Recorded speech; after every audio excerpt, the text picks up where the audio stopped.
What's up everyone? Welcome back to the channel। तो this is the time जब हम एक क्विक रिवीजन लेंगे हमारे 6 के 6 चैप्टर्स का, और आराम से बैठो अपने हेडफोन्स लगा के, ईयरफोन्स लगा के, और बड़े डिटेल में मेरे साथ समझ लो कि किस तरीके से 6 चैप्टर्स आपने ये सब देख लिया है या नहीं देख लिया है। एक फंडामेंटल रिवीजन हो जाएगा और आपके सारे चैप्टर्स बहुत जल्दी से रिवाइज हो जाएंगे। तो चलिए जल्दी से फटाफट से लगाओ ईयरफोन्स और चलो शुरू करते हैं सारे के सारे 6 के 6 chapters in one shot. Let's begin.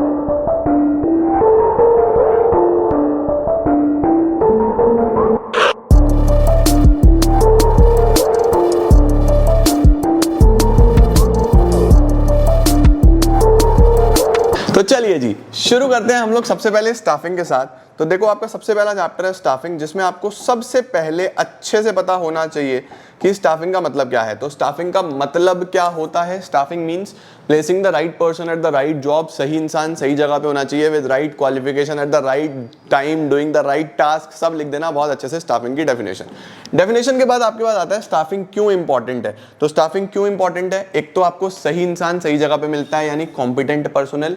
Placing the right person at the right job, आपने सही इंसान को सही जगह रख दिया है। कॉम्पिटेंट में ये लिख के आना कि वो बहुत अच्छे से चीजें परफॉर्म करेगा क्योंकि उसको आता है। Right person at the right job, organisation का सर्वाइवल होगा, ग्रोथ होगा। ऑप्टिमम यूटिलाइजेशन ऑफ रिसोर्सेज होगा, जो एक सही इंसान है वो बेस्ट यूटिलाइज करता है रिसोर्सेज को। जॉब सेटिस्फैक्शन इंप्रूव होगा, ठीक है, अच्छे से जॉब सेटिस्फैक्शन इंप्रूव हो जाएगा एम्प्लॉय का। सही है जी। इसके बाद हमारे पास आता है ह्यूमन रिसोर्स मैनेजमेंट। ये डिलीटेड है, ये हमें नहीं पढ़ना है। स्टाफिंग का प्रोसेस क्या है? What is staffing process? सबसे पहले estimating the man power requirement, पता करो कि कितने लोगों की जरूरत है। इसके अंदर दो चीजें देखनी होती हैं, वर्क फोर्स एनालिसिस और वर्क लोड एनालिसिस। लोड का मतलब कितने लोगों की जरूरत है, फोर्स का मतलब कितने लोग अवेलेबल हैं। फिर रिक्रूटमेंट करना पड़ता है। रिक्रूटमेंट का मतलब ज्यादा से ज्यादा लोगों को इंड्यूस करना, मोटिवेट करना to apply for a particular job, और ये एक पॉजिटिव प्रोसेस है। फिर सिलेक्शन करते हैं हम, जो बेस्ट कैंडिडेट्स होते हैं उन्हें हम सेलेक्ट कर लेते हैं, और सिलेक्शन एक नेगेटिव प्रोसेस है। फिर हम प्लेसमेंट करते हैं, placement and orientation. Placement and orientation का मतलब होता है कि एम्प्लॉय को अपनी जॉब पे प्लेस करो और उसकी जान पहचान कराओ। फिर ट्रेनिंग एंड डेवलपमेंट, उसको ट्रेनिंग प्रोवाइड करो, training and development. Then we have performance appraisal. Appraisal का मतलब होता है चेक करना कि काम ठीक से हो रहा है या नहीं हो रहा है। उसके बाद प्रमोशन करना उसका, एंड देन कंपनसेशन। कंपनसेशन में हम पैसे की बात करते हैं कि वेजेस वगैरह सैलरीज के हिसाब से दी जाएंगी। अब elements of staffing, very important. 3 elements होते हैं हमारे पास स्टाफिंग में, रिक्रूटमेंट, सिलेक्शन, ट्रेनिंग। ठीक है, रिक्रूटमेंट का मतलब ज्यादा से ज्यादा लोगों को मोटिवेट करना, इंड्यूस करना कि वो हमारी जॉब में अप्लाई करें। सिलेक्शन का मतलब हम अब सेलेक्ट करेंगे जो हमारे लिए बेस्ट होगा, और ट्रेनिंग का मतलब उनको इस तरीके से स्किल देना कि वो जॉब में आगे बढ़ पाए। ठीक है, मेथड्स ऑफ ट्रेनिंग देख लेते हैं हम। सबसे पहले ट्रेनिंग में, ट्रेनिंग 2 प्रकार की होती है। एक होती है ऑन द जॉब ट्रेनिंग, एक होती है of the job training. On the job training कौन सी होती है? ऑन द जॉब ट्रेनिंग में एम्प्लॉय को काम करते करते सिखाया जाता है, मतलब कि लर्निंग व्हाइल डूइंग, यही केस स्टडी में मिलेगा। और ऑफ द जॉब क्या होता है? Learning before doing. जहां पे भी सोफिस्टिकेटेड मशीनरीज इन्वॉल्व है, जहां पे भी हाईटेक मशीनरीज इन्वॉल्व है, जहां पे भी कोई सॉफ्टवेयर्स लग रहे हैं, तो वहां पे ऑफ द जॉब चलता है। पहले प्रैक्टिस कराई जाती है, डेमो मशीन पे, डेमो सॉफ्टवेयर पे सिखाया जाता है। जब स्टाफ एम्प्लॉय सीख जाता है फिर उसको एक्चुअल मशीन पे लेके जाते हैं, उसको बोलते हैं vestibule training. Of the job में यही है। ऑन द जॉब में काम करते करते सीखना, सबसे पहले अप्रेंटिसशिप होता है। अप्रेंटिसशिप में क्या होता है? किसी को प्लम्बर बनना है, किसी को इलेक्ट्रीशियन बनना है, तो उस सिनेरियो में वो पर्टिकुलर इंसान पहले एक मास्टर वर्कर के अंडर काम करता है और वो उसको ऑब्जर्व करता है कि वो कैसे काम कर रहा है। फिर धीरे धीरे छोटे छोटे जॉब्स पकड़ के काम परफेक्शन के साथ पकड़ लेता है। जब भी वो अप्रेंटिसशिप ट्रेनिंग कर रहा होता है तो उसके रिटर्न में उसको एक छोटा सा अमाउंट मिलता है जिसको हम स्टिपेंड बोलते हैं। Then we have internship.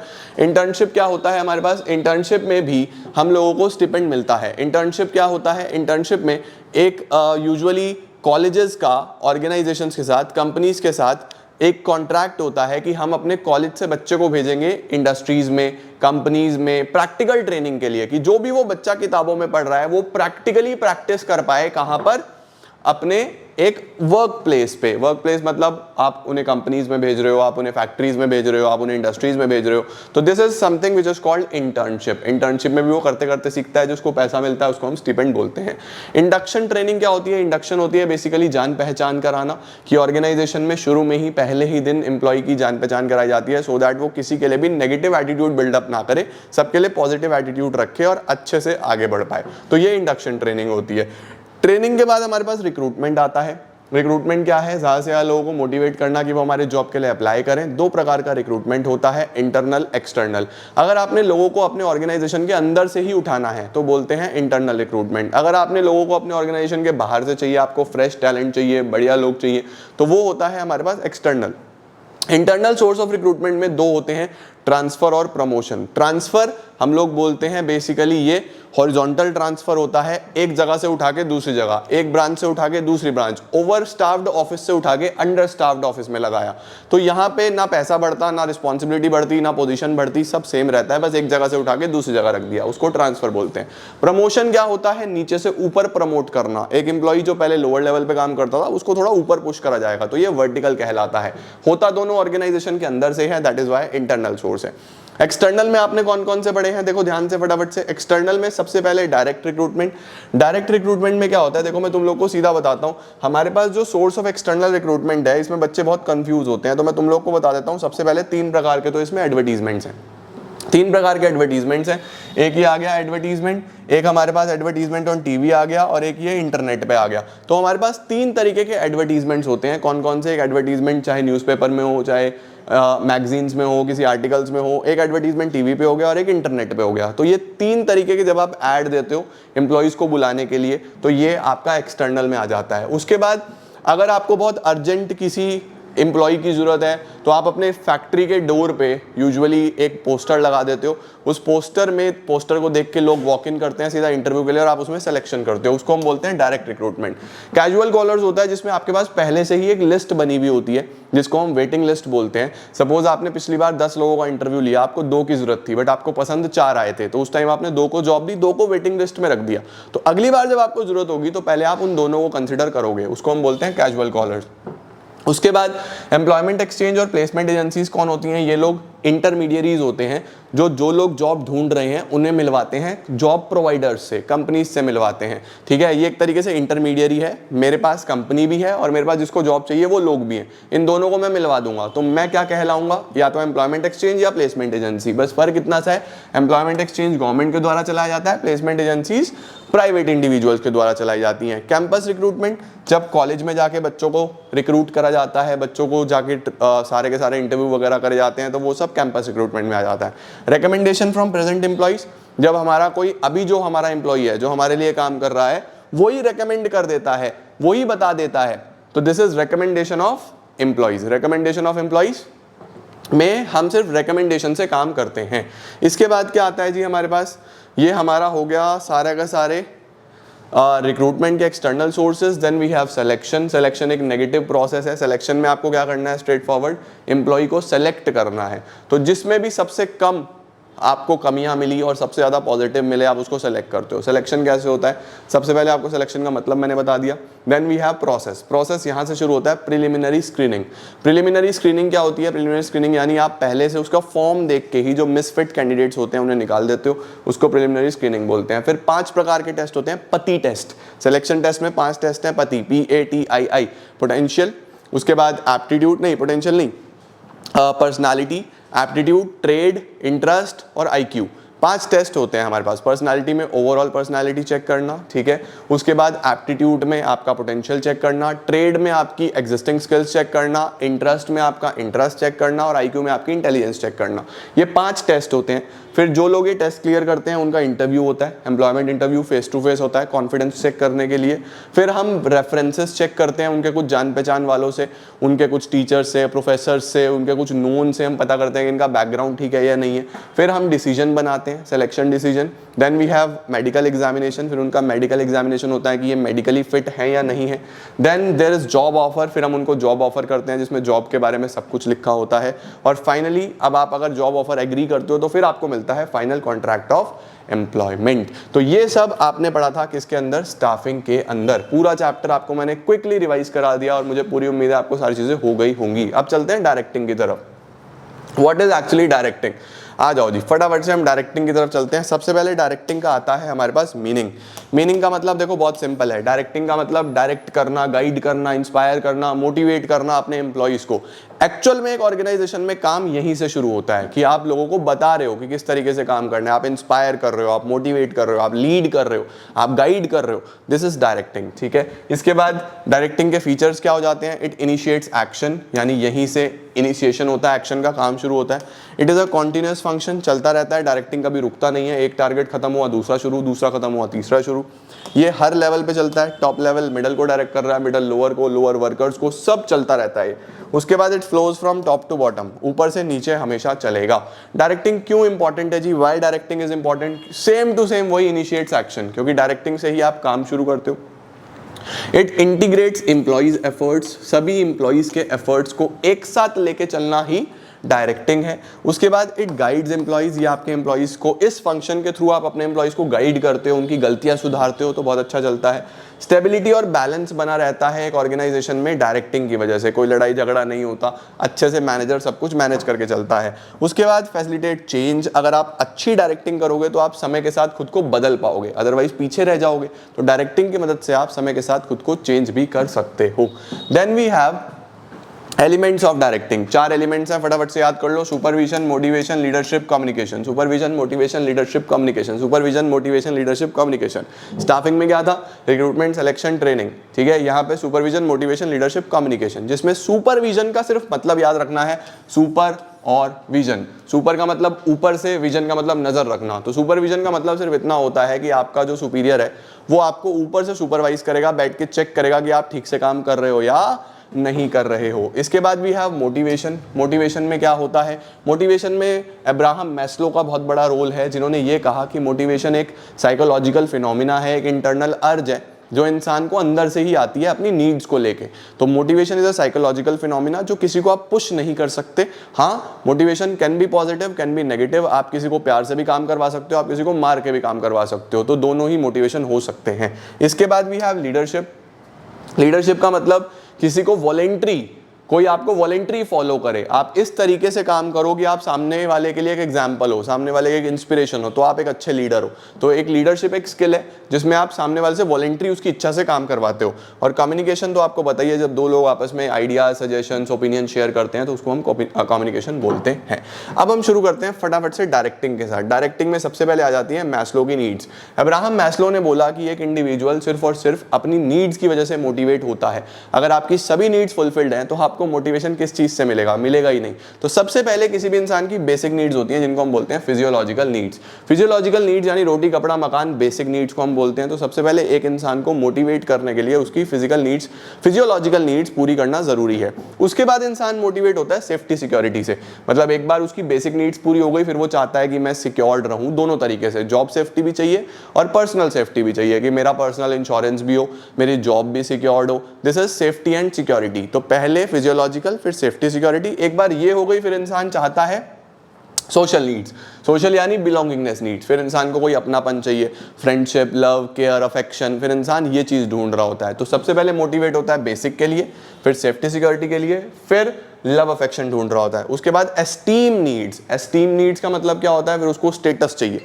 जब उसका ये सब पूरा हो जाता है फिर इंसान ढूंढ रहा होता है स्टेटस, फिर इंसान ढूंढ रहा होता है रिकॉग्निशन, फिर इंसान ढूंढ रहा होता है रिस्पेक्ट। ये सब एस्टीम नीड्स में आता है। Then we have self actualisation. Self actualisation का मतलब होता है reaching the aim of your life, कि जो भी आपका एम था, जो भी आपका टारगेट था, फिर आप उसकी तरफ भागते हो जब ये सब मिल जाता है। तो this is the last need जिसको लेके इंसान मोटिवेट होता है। तो 5 नीड्स होती हैं हमारे पास। कौन कौन सी 5 नीड्स होंगी? Physiological, safety security, social, esteem और सेल्फ एक्चुअलाइजेशन। ये याद रखना, जितने भी लोअर लेवल के लोग होंगे वो इनसे मोटिवेट होंगे, फिजियोलॉजिकल, सेफ्टी सिक्योरिटी। और जो टॉप लेवल के लोग होंगे वो यूजुअली एस्टीम, सेल्फ एक्चुअलाइजेशन यहां भाग रहे होंगे। ठीक है। इसके बाद हमारे पास आ जाता है मोटिवेट करने के लिए कितने प्रकार के इंसेंटिव दिए जाते हैं। पक्का एग्जाम में आ रहा होगा ये सवाल। 2 प्रकार के इंसेंटिव होते हैं। एक ऑर्गेनाइजेशन में आप अपने एम्प्लॉइज को मोटिवेट करने के लिए 2 तरीके से काम कर सकते हो। या तो उन्हें इज्जत दे दो, नॉन मॉनिटरी, या फिर उन्हें पैसा दे दो, मॉनिटरी। इन्हें हम फाइनेंशियल और नॉन फाइनेंशियल इंसेंटिव्स भी बोलते हैं। सबसे पहले मैं बात करता हूँ फाइनेंशियल की। आप पैसे से कैसे मोटिवेट कर सकते हो? सबसे पहले उनका पे और अलाउंस, उनके पैसे बढ़ाओ, उन्हें बोनस दो, उनकी सैलरी बढ़ाओ, उन्हें time to time additional benefits दो पैसे के टर्म्स में। तो पे अलाउंस, उन्हें प्रॉफिट शेयरिंग दे दो। प्रॉफिट शेयरिंग का मतलब होता है हम बोलते हैं कि आप इस प्रोजेक्ट में हम मिलके काम कर रहे हैं और हम जितना भी पैसा कमाएंगे, सैलरी तो देंगे ही देंगे, प्रॉफिट में भी आपको 10% देंगे।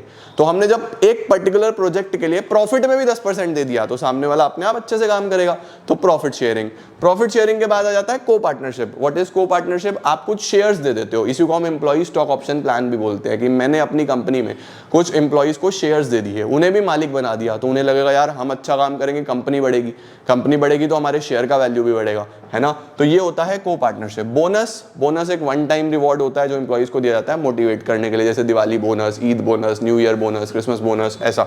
उसके बाद प्रोडक्टिविटी लिंक्ड इंसेंटिव्स क्या होते हैं कि जब हम आपके काम के साथ प्रोडक्टिविटी के साथ पैसे को जोड़ देते हैं कि अगर आप 50 यूनिट बनाओगे तो इतना पैसा मिलेगा, 60 बनाओगे तो इतना मिलेगा, 70 बनाओगे तो इतना मिलेगा।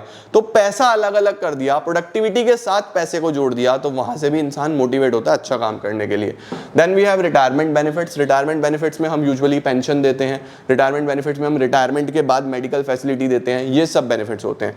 परक्विजिट्स होते हैं या पर्क्स होते हैं, एक्स्ट्रा बेनिफिट्स, जैसे आपको आपका चलते चलते मेडिकल इंश्योरेंस कर दिया, उसके साथ साथ आपकी फैमिली को मदद कर दिया, इसके साथ साथ आपको गाड़ी दे दी या मकान दे दिया, ये सारे परक्विजिट्स या एक्स्ट्रा बेनिफिट्स होते हैं। तो सब में पैसा लग रहा है। अब चलता हूं मैं नॉन मॉनिटरी या नॉन फाइनेंशियल की तरफ। इसमें सबसे पहले आता है स्टेटस।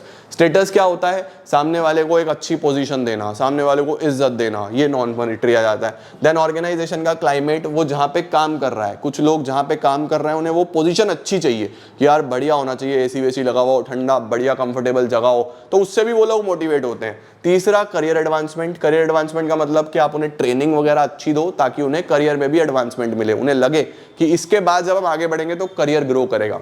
जॉब एनरिचमेंट होता है कि चैलेंजिंग टास्क देना, नए नए काम देना ताकि मजा आए, जॉब बोरिंग ना हो जाए। तो जॉब एनरिचमेंट भी कई लोग ढूंढ रहे होते हैं कि चैलेंजिंग कुछ ना कुछ काम होना चाहिए, इससे भी लोग मोटिवेट होते हैं।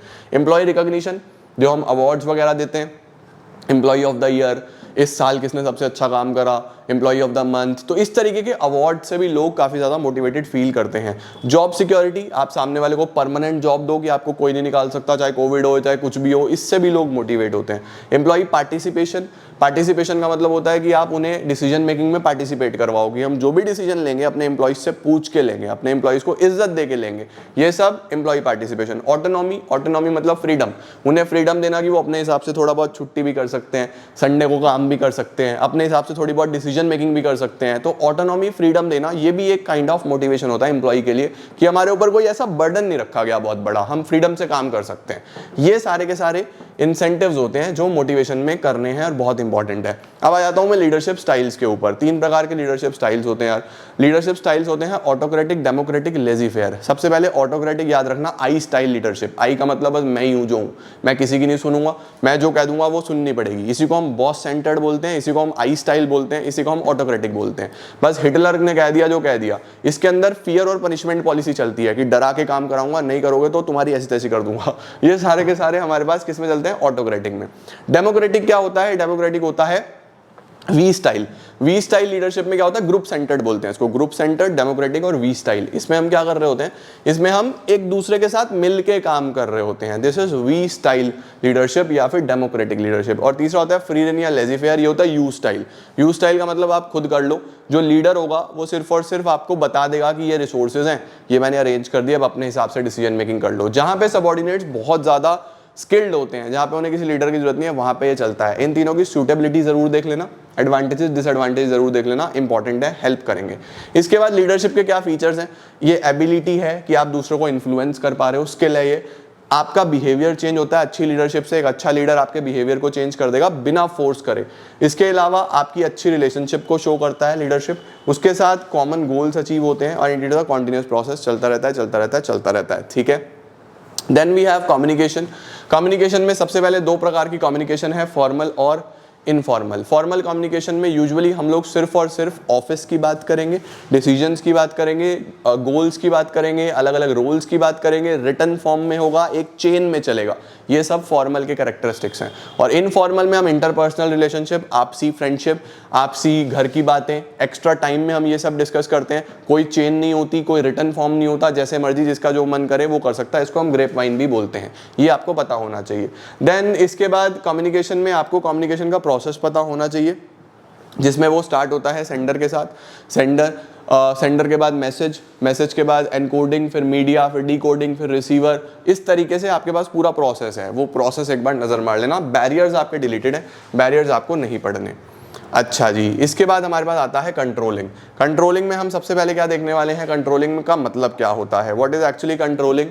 कंट्रोलिंग होता है टू चेक कि काम एज पर प्लान हुआ है या नहीं हुआ है। Controlling means to make sure that the work is done as per aims, as per standards, as per goals और नॉट। उसके बाद अगर कोई गलती निकली है उसको हम डेविएशन बोलते हैं, उसे सुधारना भी है, सिर्फ चेक नहीं करना, सुधारना भी है, ठीक है, ये कंट्रोलिंग है।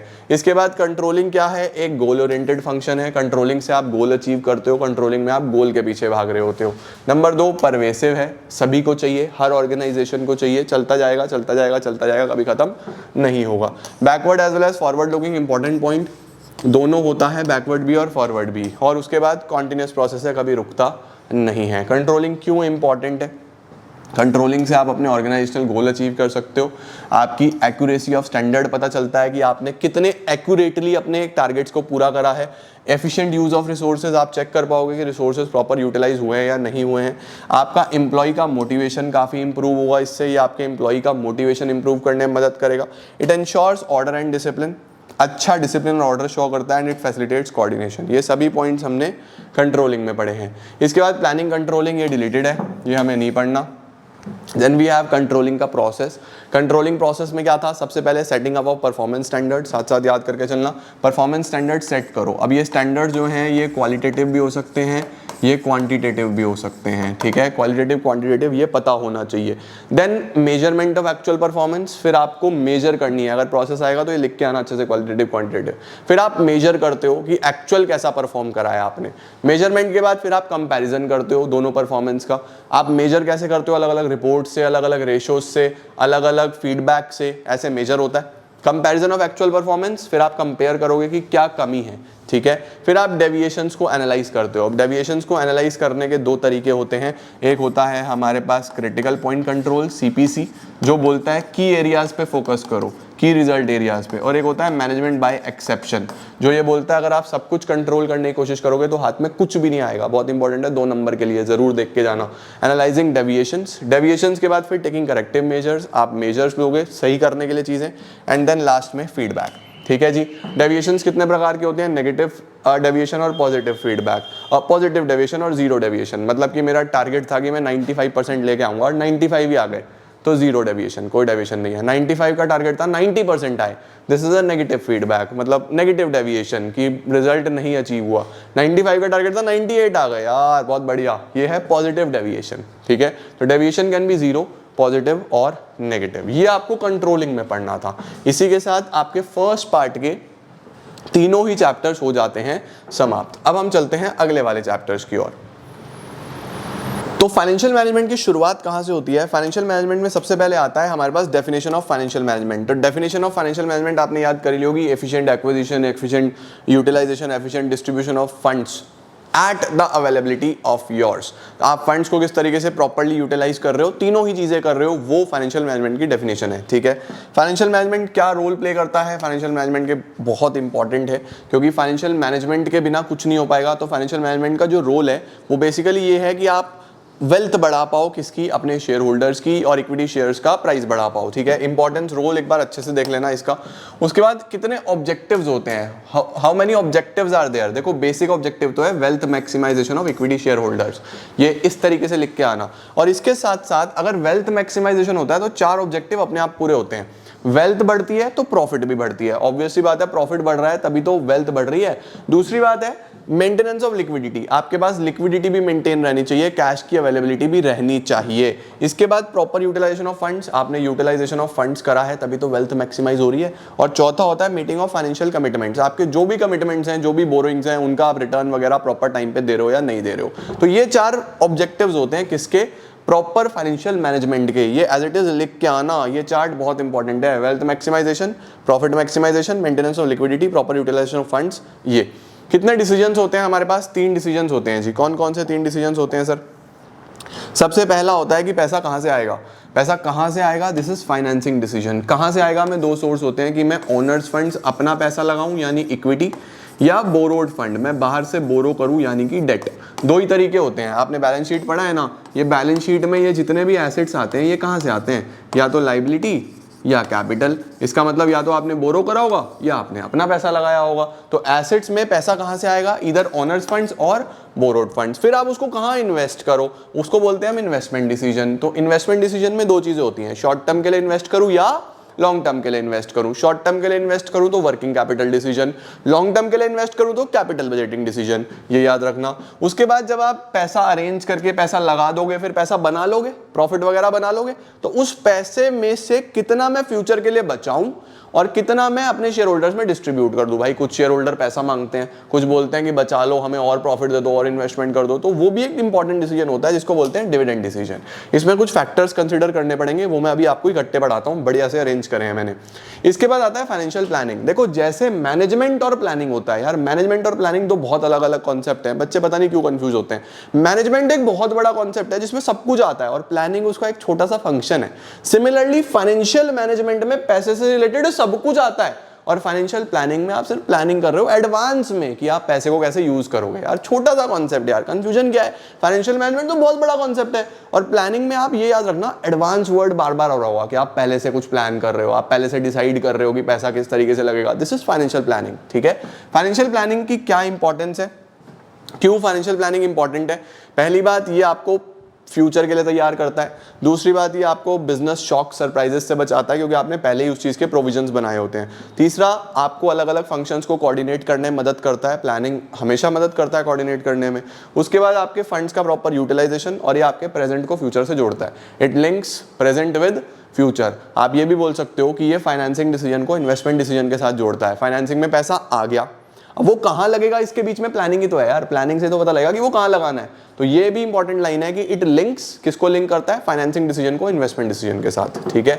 इसके बाद हमारे पास एक कॉन्सेप्ट आता है capital structure. What is capital structure? Capital structure ये होता है कि एक ऑर्गेनाइजेशन में, अभी मैंने आपको बताया कि जब भी जितने भी एसेट्स तैयार होंगे, ये एसेट्स दो तरीके से होंगे, या तो आपका अपना फंड यानी इक्विटी, या फिर आपने बाहर से बोरो करा हुआ होगा यानी कि डेट। तो एक कंपनी में कोई भी ऐसी कंपनी नहीं है जो सब कुछ अपना ही लगाती चली जाए। है ऐसी कंपनी होते हैं, लोग बहुत पैसा होता है, बट जब आप बड़े लेवल पे पहुंचते हो तो अपना पैसा भी आप एक लिमिट तक ही तो लगाओगे, आपको कर्जा लेना पड़ेगा यार। तो कितना डेट हो और कितना इक्विटी हो, इसके मिक्स को, इसके कॉम्बिनेशन को कैपिटल स्ट्रक्चर बोलते हैं। तो what is capital structure? Capital structure is the mix या combination between debt and equity, ठीक है। फिर कैपिटल स्ट्रक्चर में डेट कितना होना चाहिए, इक्विटी कितना होना चाहिए, उसके कुछ फैक्टर्स हैं वो हम अभी देखते हैं। Then we have concept of trading in equity. Trading on equity क्या बोलता है? देखो कैपिटल स्ट्रक्चर ये बोलता है कि कितना डेट होना चाहिए, कितना इक्विटी होना चाहिए, जबकि ट्रेडिंग ऑन इक्विटी या फाइनेंशियल लेवरेज ये बोलता है कि आपकी टोटल कैपिटल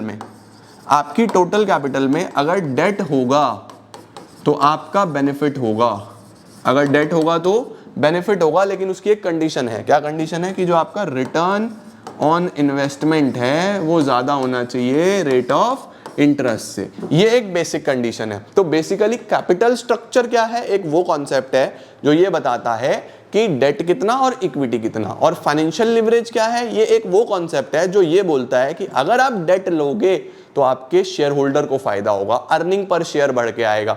तो डेट लो, लेकिन कब लो? अगर रिटर्न ऑन इन्वेस्टमेंट ज्यादा है रेट ऑफ इंटरेस्ट से, ठीक है जी। Then we have fix capital and working capital. दो प्रकार की कैपिटल चाहिए, एक बिजनेस सेटअप करते टाइम शुरू में, और फिर बिजनेस की डेली रोज की एक्टिविटीज के लिए। तो जो शुरू में चाहिए उसको बोलता हूँ फिक्स कैपिटल, ठीक है। फिक्स कैपिटल का मतलब आ गया, इसके कुछ फैक्टर्स होते हैं हम अभी पढ़ेंगे। और जो रेगुलर बेसिस पे चाहिए, मुझे रोज इलेक्ट्रिसिटी बिल, लेबर की सैलरी, इस तरीके की चीजें, उसमें होता है वर्किंग कैपिटल, ठीक है। वर्किंग कैपिटल दो प्रकार का होता है, याद रखेंगे, ग्रॉस वर्किंग कैपिटल और net working capital. Gross working capital कौन सा होता है? जब आप टोटल ऑफ करंट एसेट्स कर दो, बस टोटल करंट एसेट्स, अपने सब करंट एसेट्स को जोड़ दो, इसको हम बोलते हैं ग्रॉस वर्किंग कैपिटल। एग्जांपल लिखाना कि डेटर जोड़ दिया, बीआर जोड़ दिया, कैश जोड़ दिया, बैंक जोड़ दिया, ईटीसी, टोटल कर दो, वो आपका gross working capital. Net working capital CA minus CL, current assets में से करंट लायबिलिटी हटा दो, ये आपका नेट वर्किंग कैपिटल होता है। कुछ इसके भी फैक्टर्स होते हैं, अब सारे के सारे फैक्टर्स देखते हैं। फैक्टर कहाँ कहाँ देखने? इन तीन डिसीजन के फैक्टर्स, उसके बाद कैपिटल स्ट्रक्चर के फैक्टर, और उसके बाद फिक्स्ड और वर्किंग कैपिटल के फैक्टर। तो टोटल 6 जगह है जहां आपके फैक्टर्स यूज होंगे। देखो सबसे पहले हमारे पास आ रहे हैं, देखो 1 2 3 4 5 6, ठीक है। अब फैक्टर्स में क्या होता है, मुझे बच्चे कहते हैं सर बहुत कंफ्यूजन है, तो सबसे पहले तो उसका स्क्रीनशॉट ले लो, सारे एक ही जगह हो जाएंगे। दूसरी बात बेटा जी, आपको रटने की जरूरत नहीं है, आपको सिर्फ सबका मतलब पता होना चाहिए। आपको केस स्टडी में सिर्फ आइडेंटिफाई करना होगा। लर्न कोई भी 3 से 4 फैक्टर कर लो, और 3 से 4 तो कॉमन है यार। कैपिटल स्ट्रक्चर के तो तुम्हें याद ही नहीं करने, ये तो करना ही नहीं है, ये सारे यहां से आए हैं, सारे के सारे यहां से आए हैं। देखो मैं अभी दिखाता हूं आप लोगों को। अब हमारे पास जो सबसे पहले इन्वेस्टमेंट डिसीजन है, इन्वेस्टमेंट डिसीजन में आप याद रख लेना CRRI, ठीक है, क्राई। अगर आपने अच्छे से इन्वेस्टमेंट डिसीजन नहीं लिया तो रोना पड़ेगा। C का मतलब cash flow, R rate of return, investment criteria, और R है हमारे पास रिस्क, ठीक है। ये जो रिस्क है इसको आप 2 नंबर पे लिख लेना, क्योंकि मैंने एक साथ लिखे हैं सारे फैक्टर्स। सेकंड पे क्या लिख लूंगा मैं, 2 नंबर पे रिस्क लिख लूंगा। देखो यहाँ भी cash flow risk risk same है ना, यहाँ भी कैश फ्लो देखो सेम है, यहाँ भी कैश फ्लो देखो सेम है, फैक्टर सब सेम है। अब देखो CRRI, ये याद रखना, CRRI। सबसे पहले अगर मैं कहीं पे इन्वेस्ट कर रहा हूँ तो मैं चेक करूंगा कि उस प्रोजेक्ट से मुझे कितना कैश फ्लो आ रहा है, वहां से मैं कितना कैश कमा रहा हूँ। जैसे मैंने बोला कि 2 प्रोजेक्ट हैं, प्रोजेक्ट 1 प्रोजेक्ट 2, यहाँ पे 10 साल में 15 लाख बनाऊंगा, यहाँ पे 10 साल में 16 लाख बनाऊंगा, तो यहाँ पे 16 लाख का है ना कैश फ्लो, तो ये ज़्यादा बढ़िया है। तो आप कहीं भी इन्वेस्ट करो सबसे पहले कैश फ्लो चेक करो, उसके बाद आप चेक करो कि रिस्क किसमें कम है, जिसमें रिस्क मॉडरेट होगा। देखो बहुत ज़्यादा रिस्क लेना भी गड़बड़ है, बहुत कम रिस्क लोगे तो कुछ बना भी नहीं पाओगे, तो मॉडरेट रिस्क ढूंढो कि कहाँ पे है, उसमें जाओ। रिटर्न ऑन इन्वेस्टमेंट चेक करो कि ROI कितना आ रहा है। फिर से 2 प्रोजेक्ट, इससे मैं बना रहा हूँ 20%, इससे बना रहा हूँ 25%, तो ऑब्वियसली मैं 25% वाले प्रोजेक्ट में जाऊंगा। कैश फ्लो में कैश देखना है, और रिटर्न ऑन इन्वेस्टमेंट में या रेट ऑफ रिटर्न में परसेंटेज देखना है कि कितना परसेंट आप बना रहे हो अपनी कैपिटल के ऊपर। परसेंटेज ऑफ प्रॉफिट होना अलग बात होती है, और कैश की अवेलेबिलिटी होना अलग बात होती है। तो यहाँ पे कैश की बात हो रही थी, यहाँ पे रिटर्न की बात हो रही है, जिसमें ज्यादा रिटर्न उसमें चले जाना। लास्ट होता है इन्वेस्टमेंट क्राइटेरिया इन्वॉल्व। आपको ये भी चेक करना है कि ये इन्वेस्टमेंट किस तरीके से आपके P&L को इफेक्ट करेगी। क्या इंटरेस्ट रेट आएगा, क्या उसके अंदर मुझे कोई डिविडेंड वगैरह देना पड़ेगा, क्या चीज़ें होंगी, वो सब अपना P&L, क्या क्या फॉर्मेलिटीज़ मुझे पूरी करनी पड़ेंगी, ये सब इन्वेस्टमेंट क्राइटेरिया में आपको देखना होता है। तो इन्वेस्टमेंट करते टाइम किराए देखना है, cash flow, return, risk, investment criteria, ठीक है। उसके बाद अगर मुझे पैसा अरेंज करना है तो मैं पैसा अरेंज कहां से करूंगा, उसके लिए आपको कितने फैक्टर याद रखने हैं, 7 फैक्टर। कितने फैक्टर याद रखने हैं यहाँ पे फाइनेंसिंग में, 7 फैक्टर। देखो यहाँ पे मैंने आपको बताया था CRRI, यहाँ पे है C3F2RS। C3F2RS, 3 C हैं, 2 F हैं, एक R है और एक S है। 3 C कौन कौन से हैं, देखो 1 2 3, C3F2RS, C3F2RS, cry C3F2RS। 3 C कौन कौन से हैं, सबसे पहले फिर से वही आपको ये देखना है कि अब यहाँ पे फाइनेंसिंग का मतलब डेट में जाऊं या इक्विटी में जाऊं, ठीक है। अब देखो सबसे पहले मैं बोलता हूं कैश फ्लो पोजीशन। अगर आपकी कैश फ्लो पोजीशन अच्छी है तो ही आप डेट में जाओ, नहीं तो मत जाओ, क्योंकि डेट में आपको इंटरेस्ट देना पड़ता है और वो कैश में देना पड़ता है। तो अगर कैश फ्लो अच्छा है तो go for debt, otherwise debt में नहीं जाना। रिस्क ऑब्वियसली डेट में ज़्यादा होगा, तो अगर आपकी रिस्क टेकिंग कैपेसिटी है तो go for debt, otherwise debt में मत जाओ। फ्लोटेशन कॉस्ट क्या होता है, cost of issue. Flotation cost में आपको ये देखना है कि आपका cost of issue of debentures, cost of issue of shares कितना आ रहा है। तो अगर इशू ऑफ शेयर ज़्यादा आ रहा है तो आप डिवेंचर में जा सकते हो। अगर दोनों का ही फ्लोटेशन ज़्यादा आ रहा है तो आप और सोर्सेज भी ले सकते हो, जैसे बैंक लोन या taking loan from a friend, कुछ इस तरीके का भी आप लोग देख सकते हो। इसके बाद हम पढ़ते हैं कॉस्ट। कॉस्ट क्या आ रहा है कि ओवरऑल कॉस्ट किस में कम आ रहा है, जिसमें भी overall cost, flotation cost is the cost of issue, और कॉस्ट का मतलब एक टोटल कॉस्ट जिसमें भी कम आ रहा है उसमें आप जा सकते हो। फिक्स ऑपरेटिंग कॉस्ट का मतलब होता है फिक्स चार्जेस, जैसे आपका कोई फिक्स रेंट है, जैसे आपका कोई फिक्स इंटरेस्ट है। अगर आपके पास ऑलरेडी फिक्स ऑपरेटिंग कॉस्ट बहुत ज़्यादा है तो आप इक्विटी फेवर करो, डेट में मत जाओ, क्योंकि आप एक और फिक्स ऑपरेटिंग कॉस्ट बढ़ा लोगे, एक और ऑब्लिगेशन बढ़ा लोगे, ठीक है। इसके बाद आता है कंट्रोल में आप अपनी शेयर होल्डर्स की बात करते हो कि अगर आपके शेयर होल्डर कह रहे हैं कि हमें कोई दिक्कत नहीं है कंट्रोल बांटने में, तो अगर आपके शेयर होल्डर को कोई प्रॉब्लम नहीं है तो फिर आप इक्विटी में चले जाओ। लेकिन अगर शेयर होल्डर बोल रहा है नहीं, हम अपना कंट्रोल नहीं लूज करना चाहते क्योंकि नए शेयर इशू करेंगे तो हमारा कंट्रोल जाएगा, तो फिर आप उस सिनेरियो में डेट में जा सकते हो। लास्ट होता है state of capital market. Capital market अगर बूम पे है, मार्केट ऊपर है, या बोल सकते हैं हम कि बुलिश फेस चल रहा है, बुलिश का मतलब होता है मार्केट ऊपर है, तो बुलिश फेस बोल रहा है, बूम बोल रहा है, तो गो फॉर इक्विटी। अगर बियरिश फेस चल रहा है या डिप्रेशन चल रहा है, मार्केट गिरी हुई है, तो उसको हम किस में जाना है, उस सिनेरियो में हमें डिवेंचर्स में जाना है। तो ये बात आपको याद रहनी चाहिए। इसके बाद तीसरा पॉइंट आता है आपके पास कि तीसरा डिसीजन हो जाता है हमारे पास। इसमें हमारे पास जो फैक्टर्स हैं उसको याद करने का तरीका है जीएसटी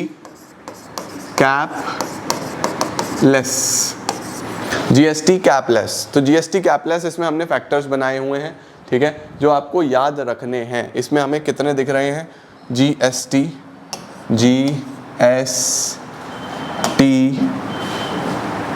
सी, अभी नीचे भी बहुत सारे ऐसे पॉइंट हैं, A, preference of shareholder, P. तो इस तरीके से जीएसटी कैपलेस ये मेमोरी टेक्निक है जो हमने बनाई हुई है यहाँ पे बहुत सारी। अब देखो ये आ गया, जी तो हो गया, लेस में 2 एस ये रे, ठीक है, ये आ रहा है देखो, और ये कैप का ए। तो ये बहुत सारे पॉइंट्स हैं यहाँ पे जिसका हमने मेमोरी टेक्निक क्या बनाया हुआ है, जीएसटी कैपलेस। तो यहाँ पे क्राई, C3F2RS और यहाँ पे जीएसटी कैपलेस, ठीक है। अब देखो डिविडेंड डिसीजन होता क्या है, सबसे पहले डिविडेंड डिसीजन को पकड़ लो। डिविडेंड डिसीजन है क्या? डिविडेंड डिसीजन है कि आपको कितना डिविडेंड देना है और कितना फ्यूचर के लिए सेव करना है। कितना देना है, कितना फ्यूचर के लिए सेव करना है, सबसे पहले इंपॉर्टेंट होता है कैश फ्लो पोजीशन। अगर आपका कैश फ्लो अच्छा है तो आप डिविडेंड दे सकते हो, अगर आपका कैश फ्लो अच्छा नहीं है तो आप डिविडेंड नहीं दे पाओगे। तो if you are having good cash flow then you can give a good amount of dividend. अगर कैश फ्लो अच्छा नहीं है तो नहीं दे पाओगे। अमाउंट ऑफ अर्निंग्स, अगर आपकी अर्निंग्स बढ़िया हैं तो आप कैश फ्लो डिविडेंड दे पाओगे, अर्निंग बेकार है तो आप डिविडेंड नहीं दे पाओगे। स्टेबिलिटी ऑफ अर्निंग्स, अगर आपकी अर्निंग स्टेबल रहती हैं तो आप एक हैंडसम अमाउंट ऑफ डिविडेंड देते हो, अगर अर्निंग स्टेबल नहीं है तो डिविडेंड नहीं दे पाते।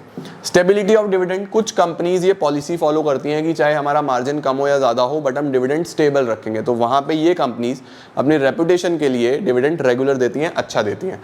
ग्रोथ अपॉर्चुनिटीज़, अगर फ्यूचर में ग्रोथ अपॉर्चुनिटीज़ हैं, अगर फ्यूचर में ग्रोथ अपॉर्चुनिटीज हैं तो आप डिविडेंड कम दोगे। याद रखना, ग्रोथ अपॉर्चुनिटीज हैं तो डिविडेंड कम देना है, क्योंकि फ्यूचर के लिए पैसा बचाना है ना। ग्रोथ अपॉर्चुनिटीज नहीं है तो डिविडेंड ज्यादा देना है। शेयर होल्डिंग प्रेफरेंस, अब आपके शेयर होल्डर से भी पूछ लो कि शेयर होल्डर क्या चाहता है। अगर शेयर होल्डर डिविडेंड चाहता है तो उसको डिविडेंड देना पड़ेगा। अगर शेयर होल्डर बोल रहा है हमें डिविडेंड नहीं चाहिए तो देने की जरूरत नहीं है, सेव कर लो फ्यूचर के लिए।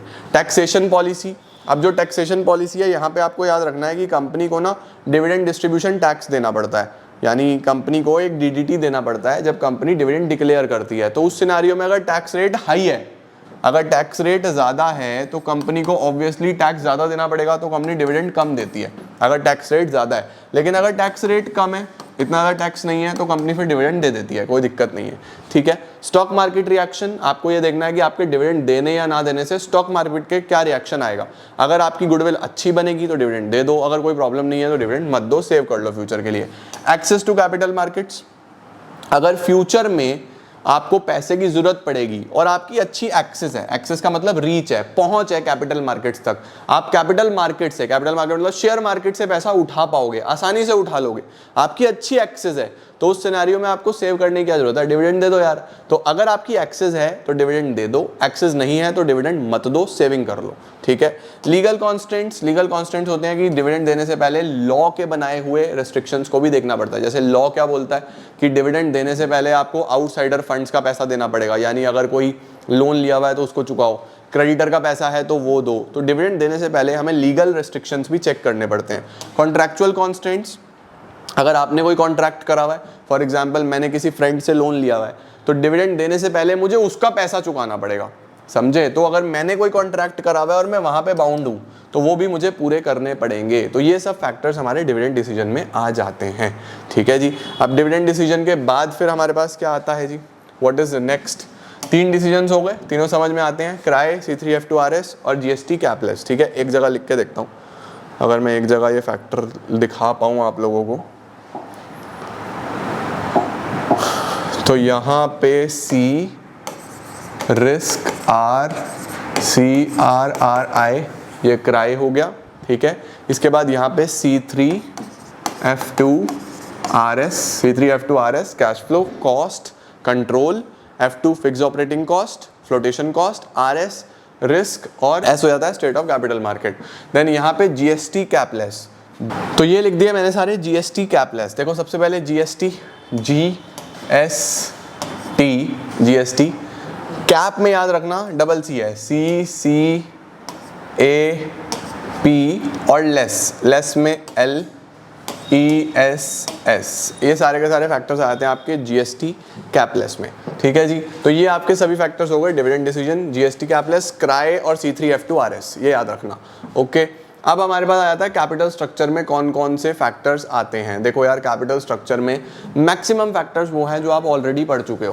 कैपिटल स्ट्रक्चर में क्या है कि कितना डेट होना चाहिए और कितना इक्विटी होना चाहिए, कितना डेट होना चाहिए, कितना इक्विटी होना चाहिए, ये चेक करने के लिए मुझे ये देखना होता है कि मेरा कितने अच्छे से फाइनेंसिंग डिसीजन हुआ है। फाइनेंसिंग में भी तो यही था कि कितना डेट होना चाहिए और कितना इक्विटी होना चाहिए। तो देखो सबसे पहले आप क्या देखते हो, अगर कैश फ्लो पोजीशन अच्छा है तो debt, otherwise equity.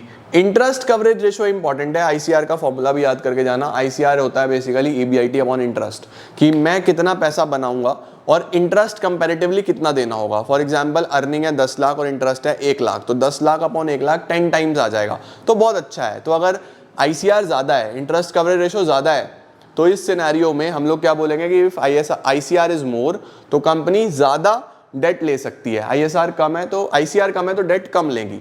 Debt service coverage ratio में इंटरेस्ट के साथ साथ प्रिंसिपल अमाउंट भी कवर होता है, बाकी सब सेम चलता है कि ये भी ज्यादा है तो डेट ज्यादा ले लो, कम है तो डेट कम लेना है, ठीक है। कॉस्ट ऑफ इक्विटी में हम लोग ये बोलते हैं कि हम लोग बेसिकली हमारे शेयर होल्डर्स कुछ ना कुछ रिटर्न एक्सपेक्ट करते हैं, वो जो रिटर्न है उसको हम बोलते हैं कॉस्ट ऑफ इक्विटी। तो बेसिकली अगर आप रिटर्न बढ़ा पा रहे हो डेट इंक्लूड करके, यानी डेट इंक्लूड करके अगर वो EPS बढ़ रहा है तो फिर गो फॉर डेट, अगर डेट इंक्लूड करके EPS नहीं बढ़ रहा तो फिर गो फॉर इक्विटी। ये कॉस्ट ऑफ इक्विटी में लिख के आना है। रिटर्न ऑन इन्वेस्टमेंट में हमें वही चेक करना है कि क्या मेरा रिटर्न ऑन इन्वेस्टमेंट अगर रेट ऑफ इंटरेस्ट से ज्यादा है तो गो फॉर डेट, अगर return on investment rate of interest से कम है तो गो फॉर इक्विटी, ठीक है। कॉस्ट ऑफ डेट में आपको बेसिकली ये चेक करना है कि आपको इंटरेस्ट वगैरह कितना पे करना है। अगर आपको वो काफी कॉस्टली पड़ रहा है, इंटरेस्ट रेट काफी ज्यादा पड़ रहा है तो go for equity, otherwise go for debt. Tax rate अगर ज्यादा है तो डेट में जाना है, क्योंकि टैक्स जो है ना वो बचता है इंटरेस्ट से। तो अगर टैक्स रेट ज्यादा है तो go for debt, tax rate कम है तो गो फॉर इक्विटी।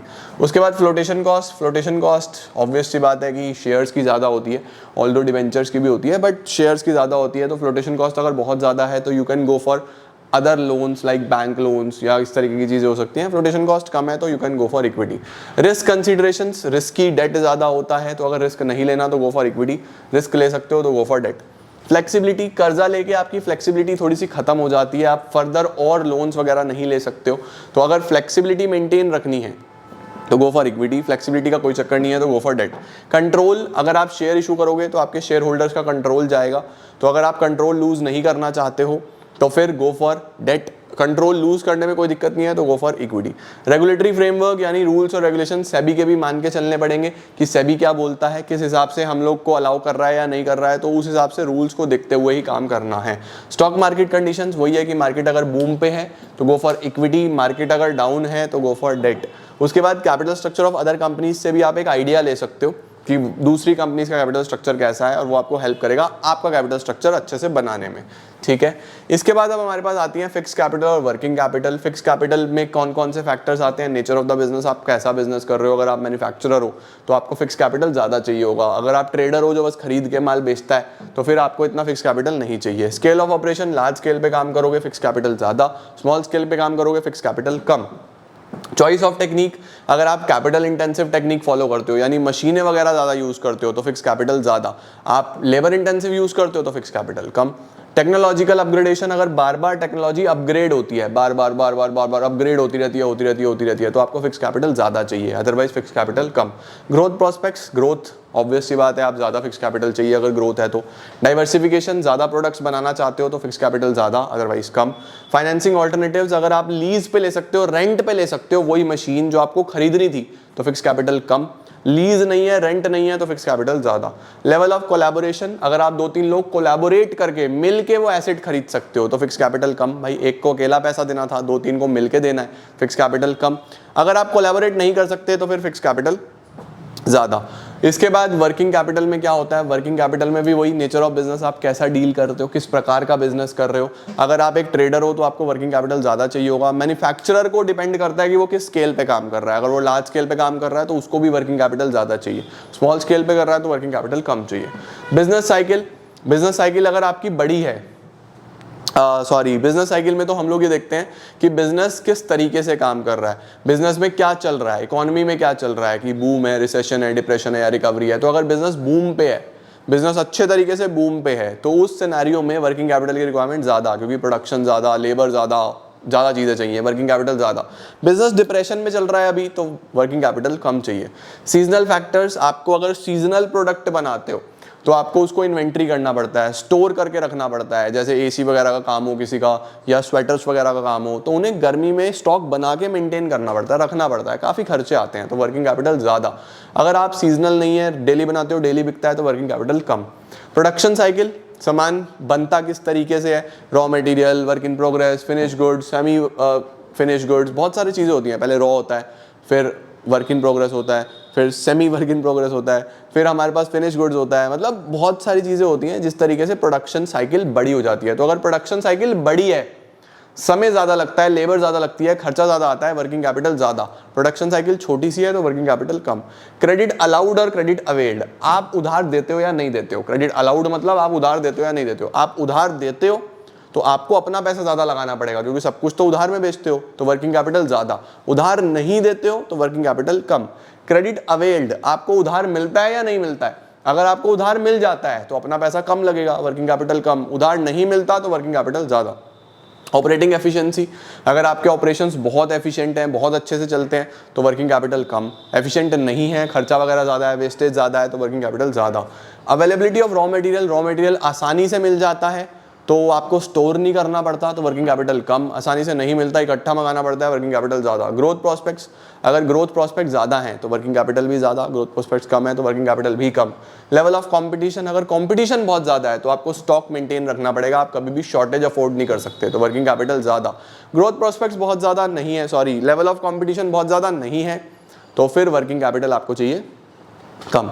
इन्फ्लेशन, अगर महंगाई है तो ऑब्वियसली वर्किंग कैपिटल ज़्यादा चाहिए होगा, हर चीज़ महंगी है। लेकिन अगर महंगाई नहीं है, इन्फ्लेशन नहीं है, तो working capital requirement will be less. तो ये सब फैक्टर्स हैं जो आपको पढ़ने थे। मुझे पूरी उम्मीद है रटने की जरूरत नहीं है सारे के सारे, बस ये as it is case study में लाइनें मिलेंगी जो मैंने तुम्हें हिंदी में बताई हैं, पहचान लेना एकदम से और लिख देना वहाँ पे, ठीक है। इसके बाद अब हम चलते हैं फाइनेंशियल मार्केट्स की तरफ। अब फाइनेंशियल मार्केट्स में हमें क्या क्या चीज़ें देखनी है। सबसे पहले फाइनेंशियल मार्केट होता क्या है, तो देखो फाइनेंशियल मार्केट एक ऐसा जगह है, एक ऐसा सिस्टम है, financial market is a system जहाँ पे दो लोग पाए जाते हैं, एक जिनके पास बहुत सारा फंड्स हैं और एक जिनके पास फंड्स की जरूरत है, यानी one who are having additional funds and secondly who are in needs of funds. तो यहाँ पे बेसिकली आपको क्या करना है, आप मार्केट एक रोल प्ले करता है कि उन दोनों को मिलाता है। मार्केट एक एलोकेटिव फंक्शन परफॉर्म करता है जिसमें फंड्स को एलोकेट करता है in the best possible manner. जिसके पास एक्स्ट्रा पैसा है उससे उठा के जिसको पैसे की जरूरत है उस तक पहुंचाता है।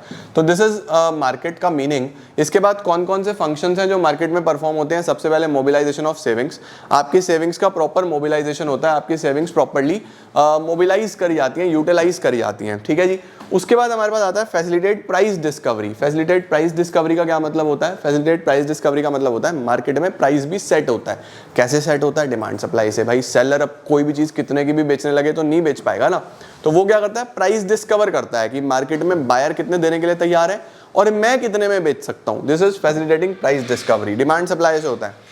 Providing liquidity to financial assets, आपके एसेट्स को लिक्विडिटी मार्केट में आके मिलती है, यानी कि आपके पास अगर कोई सिक्योरिटी पड़ी है, कोई शेयर पड़ा है, तो वो लिक्विड फॉर्म में नहीं है, आप उससे कुछ नहीं कर सकते। तो अगर लिक्विडिटी चाहिए मार्केट में जाओ, उसका पैसा कन्वर्जन कर लो कैश में। लास्ट होता है reducing the cost of transactions, cost को रिड्यूस करा जाता है, रिड्यूस कर देता है मार्केट, क्योंकि आपको बायर सेलर को इतना ज़्यादा एक दूसरे को ढूंढने में एफर्ट लगाना पड़ता है, एनर्जी लगाना पड़ता है, पैसा लगाना पड़ता है, वो सब आपको एकदम से अवेलेबल है मार्केट में। तो कॉस्ट ऑफ ट्रांजैक्शंस कम है यहाँ पे, ठीक है। इसके बाद मार्केट्स कितने प्रकार की होती हैं, दो प्रकार की होती है, money market, capital market. Money market कौन सा होता है, जिसमें हम शॉर्ट टर्म इंस्ट्रूमेंट्स में डील करते हैं। किसके अंदर डील करते हैं, शॉर्ट टर्म इंस्ट्रूमेंट्स में डील करते हैं। और कैपिटल मार्केट कौन सा होता है, जिसमें हम मीडियम और लॉन्ग टर्म इंस्ट्रूमेंट्स में डील करते हैं। सही है जी। अब मनी मार्केट के बारे में कुछ फीचर सुन लो फटाफट से। सबसे पहले money market short term instruments में डील करेगा, दूसरा अनसिक्योर्ड इंस्ट्रूमेंट्स में डील करेगा, तीसरा डेट इंस्ट्रूमेंट्स में डील करेगा, और चौथा वो इक्विवेलेंट टू कैश होंगे, एकदम हाईली लिक्विड इंस्ट्रूमेंट्स होंगे, नेगोशिएबल इंस्ट्रूमेंट्स होंगे, ठीक है।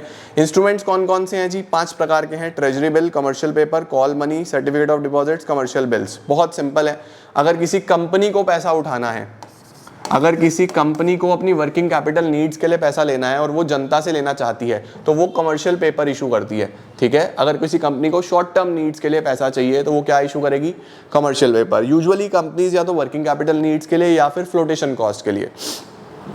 फ्लोटेशन कॉस्ट के लिए अगर करें तो उसको हम ब्रिज फाइनेंसिंग भी बोलते हैं, सही हो गया जी। उसके बाद अगर गवर्नमेंट को पैसा चाहिए तो गवर्नमेंट आरबीआई को बोल सकती है प्लीज शॉर्ट टर्म के लिए जनता से पैसा दिलवा दो, तो वो इशू करते हैं ट्रेजरी बिल्स। ट्रेजरी बिल्स को ही जीरो कूपन बॉन्ड्स भी बोलते हैं। इसके बाद अगर एक बैंक को पैसा चाहिए सीआरआर वगैरह मेंटेन करने के लिए, तो एक बैंक अगर दूसरे बैंक से पैसा उठाता है बैंक टू बैंक, तो उसको हम बोलते हैं कॉल मनी, ठीक है। कॉल मनी के ऊपर जो इंटरेस्ट होता है वो होता है कॉल रेट। इसका टाइम पीरियड यूजुअली 1 दिन से 15 दिन का होता है। उसके बाद अगर एक फर्म को दूसरी फर्म से कुछ उधार में माल वगैरह खरीदना है, फर्म टू फर्म, तो वहाँ पे वो BRBP यूज़ करते हैं ना, bills receivables and bills payable, उन्हीं को हम कमर्शियल बिल्स बोलते हैं, जिनका टाइम पीरियड यूजुअली 3 मंथ्स का 90 डेज का होता है।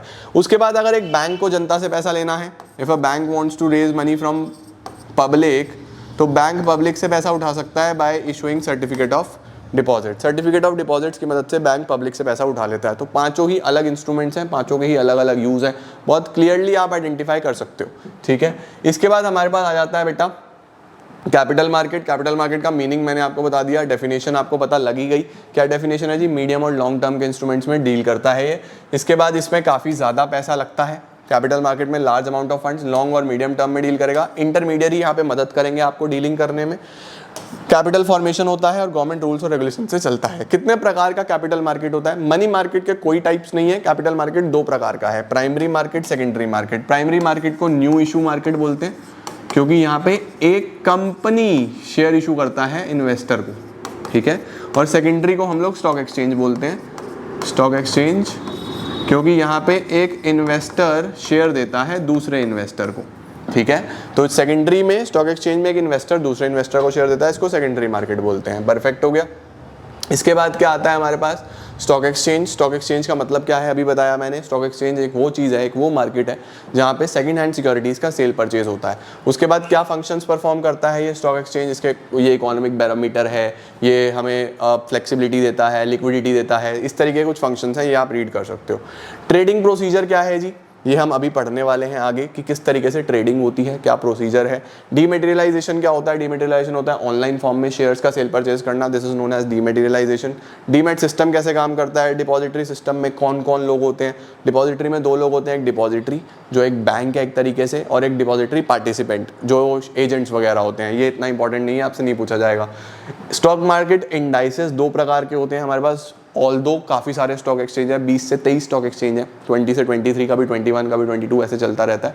उसके अंदर 2 सबसे पॉपुलर है, बॉम्बे स्टॉक एक्सचेंज और नेशनल स्टॉक एक्सचेंज। तो जो नेशनल स्टॉक एक्सचेंज है उसके कुछ टॉप स्टॉक्स का जो रेशो है, कुछ टॉप स्टॉक्स का जो हम ग्रोथ प्रोसेस देखते हैं वो हम निफ्टी की मदद से देख सकते हैं, और बॉम्बे स्टॉक एक्सचेंज का हम सेंसेक्स की मदद से देख सकते हैं। अगर आपको ये टॉपिक समझना है तो मैंने डिटेल में वीडियो में कवर करा है। पूरे वन शॉट में आपको जिस भी टॉपिक में प्रॉब्लम आ रही है तो आप उस पर्टिकुलर चैप्टर का डिटेल वीडियो जरूर देखना। प्राइमरी मार्केट क्या है जी, अब फटाफट से देख लो। प्राइमरी मार्केट के कौन कौन से, देखो मैंने आपको यहाँ पे बताया था कि 2 प्रकार की कैपिटल मार्केट्स होती हैं, प्राइमरी और सेकेंडरी। सेकेंडरी को तो स्टॉक एक्सचेंज बोल दिया। प्राइमरी होती है जब कंपनी पहली बार शेयर इशू कर रही होती है। अगर कंपनी पहली बार शेयर इशू कर रही है तो वो कैसे कर सकती है, तो इसमें ये 5 तरीके होते हैं। सबसे पहले पब्लिक इशू थ्रू प्रोस्पेक्टस, जनता में प्रोस्पेक्टस छापे जाएं, प्रोस्पेक्टस बांटे जाएं और जो लोग इंटरेस्टेड हैं वो आके हमारे शेयर खरीदें। दूसरा होता है offer for sale. Offer for sale में क्या होता है कि कंपनी बोलती है यार जनता में बांटेंगे, एडवर्टीजमेंट कराएंगे, प्रोस्पेक्टस छपवाएंगे, इतना खर्चा होगा, इससे अच्छा एक इंटरमीडियरी को बेच देते हैं। तो ये लोग क्या करते हैं कि इंटरमीडियरी चिंटू को पकड़ते हैं, यूजुअली वो ब्रोकर होता है, उसको सारे शेयर बेच देते हैं, फिर वो फर्दर उसको जैसे चाहे वैसे बेच सकता है, वो उसकी इच्छा है, प्रॉफिट जितना कमाना चाहे कमाए। तो कंपनी बहुत सारी फॉर्मेलिटीज से, एडवर्टीजमेंट से, इन खर्चों से बच जाती है। इसको बोलते हैं ऑफर फॉर सेल। यहाँ पे जनता को देना, यहाँ पे इंटरमीडियरी को देना, वो जनता को बेचेगा। प्राइवेट प्लेसमेंट क्या होता है? कुछ सेलेक्टिव क्लाइंट्स को देना। यहाँ पे ना तो एक इंटरमीडियरी को देते हैं ना डायरेक्ट पब्लिक को देते हैं, ये कुछ अपने सेलेक्टिव क्लाइंट्स को देते हैं कि मेरा जानकार HDFC, मेरा जानकार कोई और इस तरीके का इंस्टीट्यूशन है, तो मैंने 5-6 इंस्टीट्यूशंस को वो सारे शेयर बेच दिए, उसको बोलते हैं प्राइवेट प्लेसमेंट। राइट इशू होता है एग्जिस्टिंग शेयर होल्डर्स के लिए।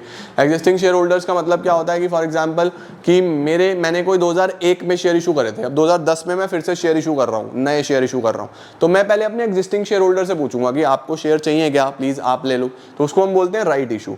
और EIPO होता है कि जब ऑनलाइन फॉर्म में शेयर इशू करे जाते हैं तो उसको हम बोलते हैं इलेक्ट्रॉनिक इनिशियल पब्लिक ऑफर। आजकल यही चलता है, ठीक है जी। उसके बाद आता है हमारे पास सेबी। सेबी क्या है जी? SEBI securities and exchange board of India एक ऐसा बॉडी है जिसका काम ये चेक करना होता है कि स्टॉक एक्सचेंज में, स्टॉक मार्केट में सब कुछ प्रॉपर्ली हो रहा है या नहीं हो रहा है, कुछ गड़बड़ तो नहीं हो रही।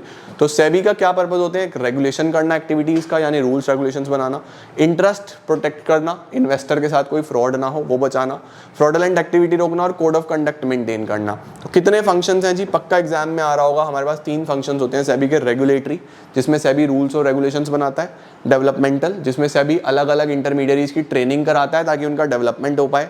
प्रोटेक्टिव, जिसमें सेबी प्रोटेक्ट करता है सामने वाले को कि अगर किसी इन्वेस्टर के साथ कोई फ्रॉड हो रहा है तो सेबी वहां पे पेनल्टी ठोक देगा, बचाएगा उसे फ्रॉड से। ठीक है, तो इस बात का ध्यान रहे। अब देखो स्टॉक एक्सचेंज के क्या क्या फंक्शंस होते हैं? लिक्विडिटी देना, ये मैंने बता दिया। प्राइसिंग होना, सेफ्टी ऑफ ट्रांजैक्शंस, आपके ट्रांजैक्शन सेफ रहती हैं, इकोनॉमिक ग्रोथ में कंट्रीब्यूट करता है, इक्विटी कल्चर को स्प्रेड करता है, इक्विटी के बारे में अवेयरनेस स्प्रेड करता है, और स्पेकुलेशन का स्कोप देता है। स्पेकुलेशन क्या होता है कि सस्ते में खरीद के महंगे में बेच सकते हो आप चीजें, स्पेकुलेट कर सकते हो, थोड़ा बहुत पैसा कमा सकते हो। ठीक है, इसके बाद ट्रेडिंग प्रोसीजर क्या था? ये प्रोसीजर है जी। सबसे पहले सिलेक्शन ऑफ ब्रोकर, आपको एक ब्रोकर का सिलेक्शन करना पड़ेगा जो आपको मदद करेगा शेयर वगैरह खरीदने में, सारी फॉर्मेलिटीज पूरी करने में।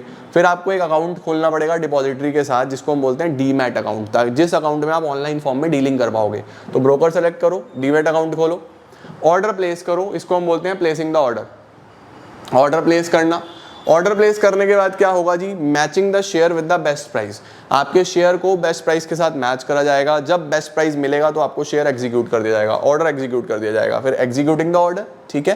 Then issue of contract note, फिर वो ब्रोकर आपको कॉन्ट्रैक्ट नोट देगा कि ये हमने इतने शेयर खरीदे हैं, इस जगह से खरीदे हैं, इतनी मेरी ब्रोकरेज है, सारी डिटेल उसमें लिखी होंगी। फिर आपको शेयर्स मिलेंगे, पेमेंट्स होंगी और फाइनली सेटलमेंट हो जाएगा। सेटलमेंट यानी सब कुछ खत्म, आपके एंड से भी काम खत्म, उसके एंड से भी काम खत्म। अच्छा, सेबी के फंक्शन देख लो। प्रोटेक्टिव फंक्शन, जिसमें सेबी प्रोटेक्ट करता है। कैसे प्रोटेक्ट करेगा? एक तो फ्रॉडलेंट और अनफेयर ट्रेड प्रैक्टिसेस को रुकवाएगा, दूसरा फेयर प्रैक्टिसेस को प्रमोट करेगा, तीसरा इन्वेस्टर प्रोटेक्शन के लिए स्टेप्स लेगा अलग अलग, चौथा इनसाइडर ट्रेडिंग वगैरह रोकेगा। याद रखना, इनसाइडर ट्रेडिंग रोकना, पेनल्टीज लगाना, ये इससे प्रोटेक्टिव है। डेवलपमेंटल में सेबी डेवलप करता है स्टॉक एक्सचेंज में जितने भी लोग काम कर रहे हैं उनकी ट्रेनिंग करानी, इंटरमीडियरीज की ट्रेनिंग वगैरह करानी, रिसर्च कराना, ये सब डेवलपमेंटल में आता है। उसके अलावा फ्लेक्सिबिलिटी मेंटेन करना, ठीक है। रेगुलेटरी में होता है रूल्स और रेगुलेशंस बनाना। रूल्स रेगुलेशंस कैसे बनाता है? रजिस्ट्रेशन रेगुलेशन, रजिस्ट्रेशन कैसे होगा ब्रोकर का, सब ब्रोकर का, किस तरीके से इन्वेस्टमेंट स्कीम, म्यूचुअल फंड्स काम करेंगे, इनके रूल्स बनाना, इंक्वायरी और ऑडिट करवाना, चेक कराना टाइम टू टाइम काम हो रहा है या नहीं हो रहा है, पोर्टफोलियो चेक करना एक्सचेंज के कि जितने भी मार्केट्स हैं वो किस तरीके से काम कर रहे हैं, जितने भी बैंकर्स हैं, अंडरराइटर हैं, वो सही से कर रहे हैं या नहीं कर रहे हैं, और अगर एक कंपनी दूसरी कंपनी को टेक ओवर करना चाहती है, खरीदना चाहती है, तो वो सब कुछ ट्रांसपेरेंट है या नहीं है, कोई जोर जबरदस्ती तो नहीं हो रही। ये सब सेबी का काम है, ठीक है। कौन से फंक्शन से ये हमारे पास? रेगुलेटरी, डेवलपमेंटल और प्रोटेक्टिव, ठीक है जी। अब हमारे पास आता है सीधा सीधा एक लास्ट चैप्टर जिसको हम क्या बोलते हैं? Consumer protection. कंज्यूमर प्रोटेक्शन का मतलब क्या होता है? कंज्यूमर प्रोटेक्शन का सीधा सीधा सा मतलब है कि कंज्यूमर को प्रोटेक्ट करना, वो ही कंज्यूमर प्रोटेक्शन है। कंज्यूमर प्रोटेक्शन के बाद इसकी क्या इंपॉर्टेंस है ये एक बार आप सिर्फ और सिर्फ रीडिंग लगा देना, ऑल्दो इतना इंपॉर्टेंट नहीं है। Then we have legal protection, ये कुछ नहीं है। कितनी राइट्स हैं हमारे पास? 6 राइट्स हैं। Right to safety, right to safety में हम लोग बात करते हैं किसी प्रकार की फिजिकल इंजरी, फिजिकल डैमेज अगर किसी को किसी प्रोडक्ट से होता है तो वहाँ पे राइट टू सेफ्टी वो यूज़ कर सकता है कि मुझे फिजिकल हार्म हुआ है, मेरी राइट है कि मैं इसके अगेंस्ट कंप्लेन कर सकता हूँ। राइट टू इन्फॉर्मेशन, आपको प्रॉपर जानकारी मिलने का अधिकार है। हर प्रोडक्ट के ऊपर इन्फॉर्मेशन दी होती है, MFG, उसके अलावा मैन्युफैक्चरिंग तो मैंने बता दिया, एक्सपायरी डेट, बैच नंबर, ये सब राइट टू इन्फॉर्मेशन के अंडर होता है। राइट टू मेक चॉइस या राइट टू चूज, आपको अधिकार है कि आपको कोई भी चीज़ इंसान ज़बरदस्ती नहीं बेच सकता, आपको चूज करने का अधिकार है। Right to make choice, right to be heard, अलग अलग कस्टमर केयर सेल बने हैं आपकी कंप्लेन सुनने के लिए। अगर आपको कोई भी प्रॉब्लम है तो आप कंप्लेन कर सकते हो, वो सुनेंगे। This is right to be heard. Right to seek redressal, अगर आपके साथ कोई भी फ्रॉड हुआ है, कोई गड़बड़ हुआ है तो आपको कंपनसेशन मिलना, वो इस अधिकार के तहत होता है। राइट टू कंज्यूमर एजुकेशन, जैसे आप ये एक्ट पढ़ रहे हो, क्यों पढ़ाया जा रहा है आपको? क्योंकि ये आपका अधिकार है कि आपको एजुकेशन मिलना चाहिए। कंज्यूमर प्रोटेक्शन एक्ट में क्या क्या आता है, वही इसकी बेसिक चीज़ें आपको पता होनी चाहिए। कितनी रिड्रेसल एजेंसीज हैं? अब अगर आपको कोई प्रॉब्लम आ रही है, कोई भी अगर प्रॉब्लम आ रही है तो कहाँ आप कंप्लेन करोगे? तो 3 बॉडीज हैं, एक होता है डिस्ट्रिक्ट फोरम, एक होता है स्टेट कमीशन, एक होता है नेशनल कमीशन। डिस्ट्रिक्ट फोरम जो डिस्ट्रिक्ट लेवल पे ऑपरेट करता है, स्टेट कमीशन जो स्टेट लेवल पे ऑपरेट करता है, और नेशनल कमीशन जो नेशनल लेवल पे ऑपरेट करता है। इसके बाद चौथा होता है सुप्रीम कोर्ट, ठीक है। तो अगर 1 करोड़ रुपए तक की कंप्लेन है तो डिस्ट्रिक्ट फोरम में होती है या डिस्ट्रिक्ट कमीशन में होती है। 1 करोड़ से 10 करोड़ तक की स्टेट कमीशन में होती है। उसके बाद 10 करोड़ से ऊपर की नेशनल कमीशन में होती है, ठीक है जी। इसकी बेसिक सारे के सारे एक बार आपको देखने हैं। उसके बाद कुछ इंपॉर्टेंट टर्म्स हैं, ये मत भूलना, ये ज़रूर देख के जाना कि कंज्यूमर कौन होता है, कंप्लेन कौन कर सकता है, उसके बाद किसके खिलाफ कंप्लेन हो सकती है। जैसा फॉर एग्जांपल एक सेलर है, कोई गुड्स खराब निकल गए, क्या वो कंप्लेन कर सकता है? नहीं, क्योंकि वो कंज्यूमर है ही नहीं। ऐसा केस स्टडी आ सकता है। कंप्लेन डिस्पोजल पीरियड क्या है, कंप्लेन कितने दिन में हो सकती है, ठीक है। तो बेसिकली जो डेज हैं उसमें बहुत कंफ्यूजन है। तो डिस्ट्रिक्ट कमीशन में 45 डेज अगर आप सेटिस्फाइड नहीं हो, 45, 30, 30, ठीक है, ये डेज आपको चलने हैं। फंक्शंस ऑफ एनजीओ डिलीटेड है। कंज्यूमर की कुछ रिस्पॉन्सिबिलिटीज़ भी हैं, सिर्फ राइट्स नहीं है, कुछ ना कुछ जिम्मेदारियां भी हैं। क्या क्या जिम्मेदारी है? सबसे पहले जस्ट एक्सरसाइज योर राइट, आप अपने अधिकारों को यूज़ करो। बी कॉशियस, अवेयर रहो, आपको पता होना चाहिए चल क्या रहा है। कंप्लेन्स फाइल करने में डरो मत, एकदम से कंप्लेन फाइल करो। क्वालिटी कॉन्शियस रहो, अच्छी क्वालिटी का सामान लो, गलत चीज़ें मत लो। ब्लाइंडली फॉलो मत करो एडवर्टीजमेंट्स को, ये सब जिम्मेदारियाँ हैं आपकी। कैश मेमो ज़रूर लो, बिल ज़रूर लो। कंज्यूमर सोसाइटीज़ जो हैं वो बना के चलो। लिटरिंग मत करो, मतलब पैसा बचाने के चक्कर में गलत सामान मत लो। लीगल सामान खरीदो और अवेयर रहो कि अच्छे गुड्स कौन से हैं कौन से नहीं हैं। तो ये सब आपको पढ़ना था कंज्यूमर प्रोटेक्शन में, और मुझे पूरी उम्मीद है कि मैं आपको सारा का सारा क्विकली रिवीजन दे पाया हूं। और हमने 6 के 6 चैप्टर्स का रिवीजन कर लिया है एक बहुत ही कम समय में। अब आपको अगर किसी पर्टिकुलर चैप्टर में कोई टॉपिक समझ में नहीं आ रहा था या कुछ नहीं आ रहा था, तो मैंने एक और 1 शॉट्स का प्लेलिस्ट बनाया जो डिटेल 1 शॉट्स हैं, जिसमें मैंने 2-2 घंटे में 2-2 चैप्टर कवर करे हैं। तो आप वहां जाके वो टॉपिक देख सकते हो, और मुझे पूरी उम्मीद है कि आपको काफ़ी मदद मिल जाएगी। तो I think this video will help you in revising your entire concept, your entire syllabus, और आप बहुत अच्छा स्कोर कर पाओगे। All the best. मैं मिलता हूँ आपको कुछ और नई चीज़ों के साथ, कुछ और नई चीज़ों के साथ कुछ ही देर में, कुछ नई वीडियोज़ के साथ आ रहा हूँ। Thank you so much.